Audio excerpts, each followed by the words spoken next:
জয় কৃষ্ণকালী মায়ের জয়। এটা হলো স্টেশন থেকে নেমে কিভাবে যাবে সেটার ডিটেলস তোমাদেরকে জানিয়ে দিলাম।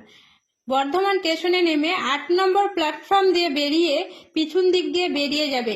যে কোনো লোককে জিজ্ঞেস করবে যে কালনা রোডের বাস ধরবো, দেখবে দেখিয়ে দিবে। ওখান থেকে তোমরা 30 টাকায় টোটোও পেয়ে যাবে, 10 টাকায় বাসও পেয়ে যাবে, 10 থেকে 15 টাকা নেবে।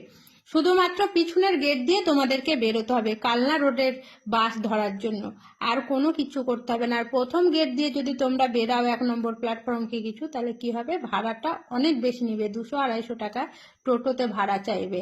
আর পিছনের গেট দিয়ে যখনই বেরিয়ে আসবে, 8 নম্বর প্ল্যাটফর্ম দিয়ে যখন বেরিয়ে আসবে তোমরা, এসেই বেশি না 2-3 মিনিট হেঁটে পিছন দিক দিয়ে যাই রাস্তা আছে, সেই রাস্তা দিয়ে গিয়ে দাঁড়াবে যেখানে বাস স্ট্যান্ড বা টোটো দাঁড়ায়।